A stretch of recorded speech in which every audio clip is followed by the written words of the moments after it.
Good morning, students.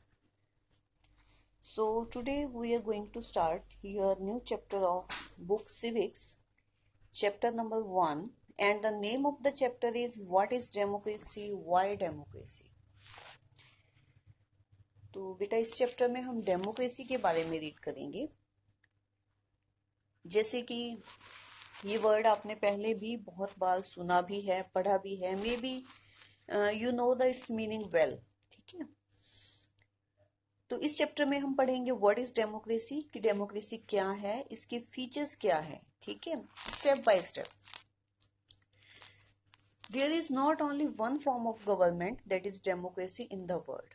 Actually there are two types of government in the world. First is democratic and the second is non democratic. तो उन दोनों में क्या differences हैं, ठीक है, उसके बारे में पढ़ेंगे। और डेमोक्रेटिक, अगर कोई कंट्री अपने आप को डेमोक्रेटिक मानती है तो उसके लिए क्या क्या फीचर्स हैं, ठीक है, कि जिसके बेसिस पर हम ये कंसीडर करेंगे कि yes that country is democratic, और अगर वो उन फीचर्स को नहीं वो एप्लीकेबल उसमें हो रहे हैं तो वो नॉन डेमोक्रेटिक कंट्री है। ओके बेटा, तो सो हियर वी स्टार्ट। तो आपका फर्स्ट टॉपिक है व्हाट इज डेमोक्रेसी। तो जैसे मैंने पहले भी बताया है कि there are different forms of government, तो उस बेसिस से हम इसको डेमोक्रेटिक गवर्नमेंट और नॉन डेमोक्रेटिक गवर्नमेंट में टू पार्ट्स में इसको डिवाइड करते हैं। व्हाई डिफाइन डेमोक्रेसी, अब यहाँ पे आपको एक एग्जांपल के थ्रू बताया गया है। मैरी है, एक स्टूडेंट है, और उसके जो टीचर हैं उसका नाम है मैम लिंगदो। ठीक है, और मैरी और उसके जो क्लासमेट्स हैं और उसके टीचर, उनमें एक डेफिनेशन को लेकर डिस्कशन होती है। तो I am telling you in very brief about that discussion कि मैरी पूछती है अपनी मैम को कि उसे ये आइडिया पसंद नहीं है कि सबसे पहले हम डेमोक्रेसी के बारे में डिस्कस करें, ठीक है, उसका मीनिंग सर्च करें और फिर उसकी डेफिनेशन बताएं। तो लिंगदो मैम उनको एग्जाम्पल के साथ समझाती है कि बेटा जैसे कि हम रूटीन में कुछ वर्ड यूज करते हैं, पेन, रेन, लव, तो हम उन वर्ड्स को यूज करते हैं, ना कि पहले हम उसकी डेफिनेशन या उसका मीनिंग सर्च करते हैं। ठीक है, तो जो मैरी है वो कहती है तो अगर हम वर्ड्स को यूज ही कर रहे हैं तो फिर हमें डेफिनेशन की जरूरत क्या है। There is no need of definition then, because we are already using that word. ठीक है, तो उनके टीचर उनको बताते हैं कि डेफिनेशन से हमें पता चलता है कि एक्चुअली वर्ड का सही यूज कहाँ पेयर हो रहा है। ओके, तो उनके क्लास के जो बाकी स्टूडेंट्स भी हैं वो भी इस डिस्कशन में पार्टिसिपेट करते हैं। रिबाइंग है जो वो बताता है कि जैसे डेमोक्रेसी की डेफिनेशन है, democracy is government of the people, bye the people and for the people. तो वो कहता है कि मेघालय में हम खुद अपने आप से रूल करते हैं और सभी को ये रूल एक्सेप्टेबल है, तो फिर उसको चेंज करने की या उसके लिए डेफिनेशन देने की जरूरत क्या है, देयर इज नो नीड। तो उनके टीचर उनको बताते हैं कि मैं ये नहीं कह रही कि हमें किसी चीज को चेंज करना है, बल्कि मैं ये बता रही हूँ कि डेफिनेशन वो चीज होती है जो सबसे ज्यादा एक्सेप्टेबल होती है। ठीक है, that is accepting by most of the people. तो योलंदा कहते हैं ma'am can I suggest something. So वो क्या सुजेस्ट करती है कि तो फिर हमें अगर एक्सेप्टिंग है तो फिर उस डेफिनेशन को देखने की जरूरत क्या है। जैसे डेमोक्रेटिक वर्ड है, हमें पता है कि इसका ओरिजिन कहाँ से हुआ है। इसका ओरिजिन हुआ है ग्रीक भाषा के वर्ड डेमोक्रेटिक, डेमोक्राटिया से। दो वर्ड से मिलकर बना है, डेमोस जिसका मीन्स है पीपल, क्राटिया मीन्स जिसका मतलब है रूल। ठीक है, तो लिंगदो मैम बोलते हैं ठीक है, this is also a very helpful way of thinking about this matter. तो बोले ये ठीक है, ओरिजिन आपको पता है तो ये बहुत हेल्पफुल है। ठीक है, I would just say that this does not always work, लेकिन सिर्फ ओरिजिन का पता होना हमेशा काम नहीं करता। ठीक है, जैसे कि कंप्यूटर्स हैं, जो कंप्यूटर्स थे पहले वो किस काम के लिए यूज किए जाते थे, only for calculation, for computing. ठीक है, they were very powerful calculators, but nowadays people क्या कर रहे हैं कंप्यूटर्स का? They are doing a lot of another work like writing, designing, listening to music and watching films and many more. Words remain the same but their meaning can change with time. तो words तो same है, computer वही है, लेकिन उसका time के according meaning है वो चेंज हो गया है. तो इसलिए सिर्फ ओरिजिन अगर वर्ड्स का आपको पता है दैट इज नॉट सफिशिएंट. तो मैरी फिर बाद में समझ जाती है कि ma'am what basically you are trying to say is that there is no shortcut to our thinking about the matters our self. की कोई भी शॉर्टकट मेथड नहीं है कि हम खुद से उसको देख सके या समझ सके. तो मैम कहते हैं yes, now you got my point. अगर हम सिंपल डेफिनेशन की बात करें डेमोक्रेसी की, तो क्या है? Democracy is a form of government in which the rulers are elected by the people. तो बेटा ये बोल्ड में आपको दिया हुआ है, democracy is a form of government in which the rulers are elected by the people.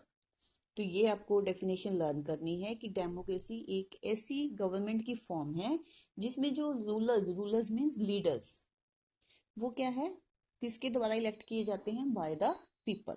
जैसे कि हम अपनी कंट्री की एग्जांपल ले सकते हैं.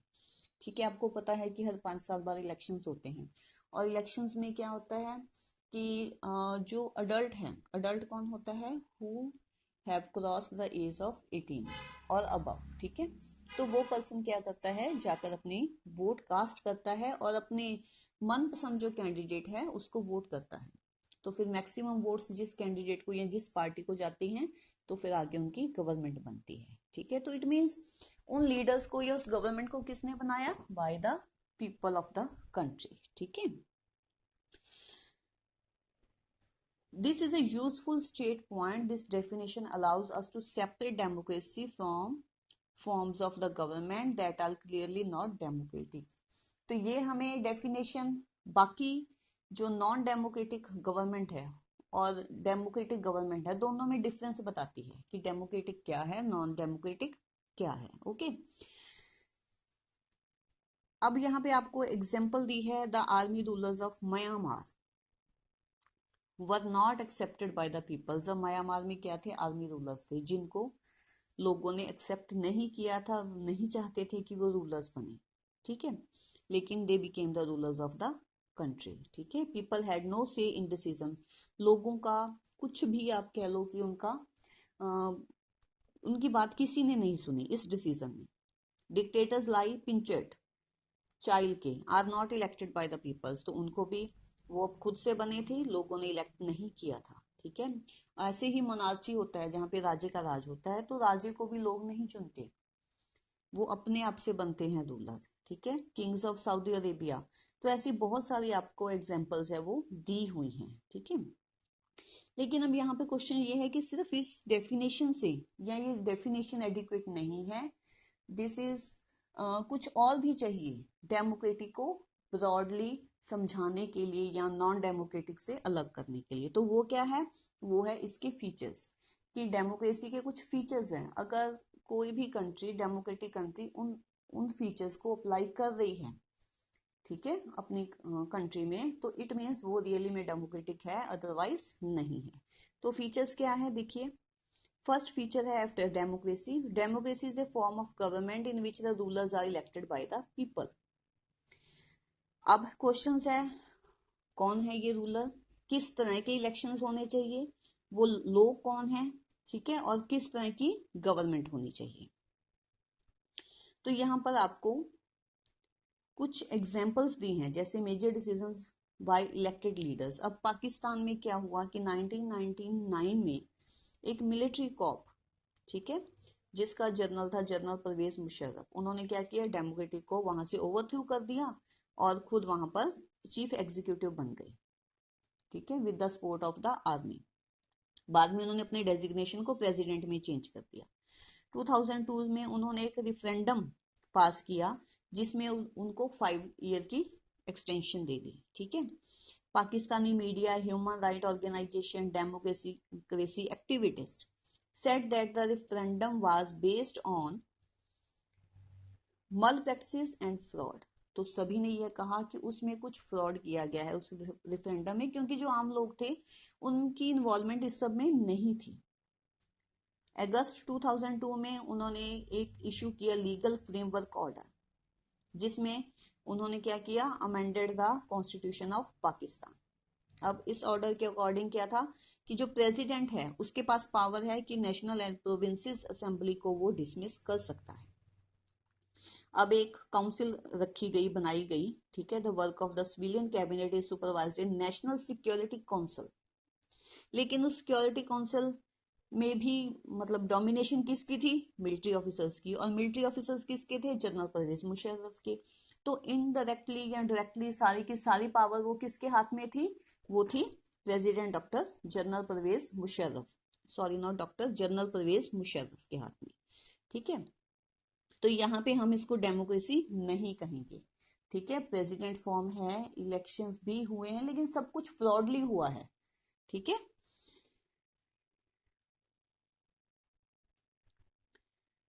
तो फर्स्ट आपका फीचर क्या बना, in a democracy the final decision making power must rest with those elected by the people. तो जो फाइनल डिसीजन मेकिंग पावर होनी चाहिए वो सिर्फ उनके पास होनी चाहिए जिनको लोगों ने चुना है, ठीक है। नेक्स्ट है free and fair electoral competition. अब यहाँ पे आप अगर रीड करोगे बेटा, आपको चाइना की एग्जांपल दी है कि वहां पे एक ही पार्टी थी, नेशनल पीपल्स कांग्रेस, ओके।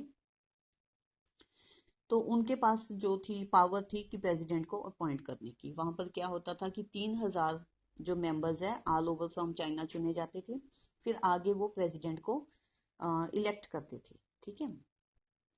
लेकिन कोई भी इलेक्शन कॉन्टेस्ट करने से पहले कैंडिडेट को चाइनीज कम्युनिस्ट पार्टी से अप्रूवल लेनी होती थी, क्योंकि वहां पे एक ही पावरफुल पार्टी थी, ठीक है। और वही हर बार जीतती थी और उसी की गवर्नमेंट बनती थी। तो इसी तरह से आपको आगे और भी एग्जांपल्स दी हैं। नेक्स्ट आपकी एग्जांपल है जो PRI, मैक्सिको की एग्जांपल है, ठीक है। इसमें भी सेम ही हुआ है बेटा, PRI ही हमेशा इलेक्शन जीतती है बाय मल प्रैक्टिस, मतलब कि वहां पे फ्री एंड फेयर इलेक्शंस है वो नहीं होते, ठीक है। तो ये एग्जांपल्स है, इसको आपने ध्यान से पढ़ना है बेटा। इसमें यही बताया है कि इलेक्शंस होना बड़ी बात नहीं है। इलेक्शंस होना मीन्स ये नहीं है कि डेमोक्रेसी है, लेकिन इलेक्शंस फ्री एंड फेयर भी होनी चाहिए। मतलब लोगों पर किसी किस्म का दबाव ना हो, ये ना हो कि एक ही पार्टी विनर होती रहे और दूसरी को चांस ना मिले, ठीक है। तो इसलिए सेकंड फीचर क्या बनता है, a democracy must be based on a free and fair election where those currently in power have a fair chance of losing। means जो इलेक्शंस है फ्री एंड फेयर तभी होंगे अगर सपोज कर लो कि अभी कोई पार्टी है जिसकी गवर्नमेंट चल रही है, तो उसको डर हो कि हो सकता है आगे वाले इलेक्शंस में हमारी गवर्नमेंट ना बने, किसी और पार्टी को चांस मिल जाए, ठीक है। So this is the second feature. तो आज की वीडियो में यहाँ तक बेटा, नेक्स्ट हम नेक्स्ट वीडियो में करेंगे। इसको आपने ध्यान से रीड करना है और समझने की कोशिश करनी है।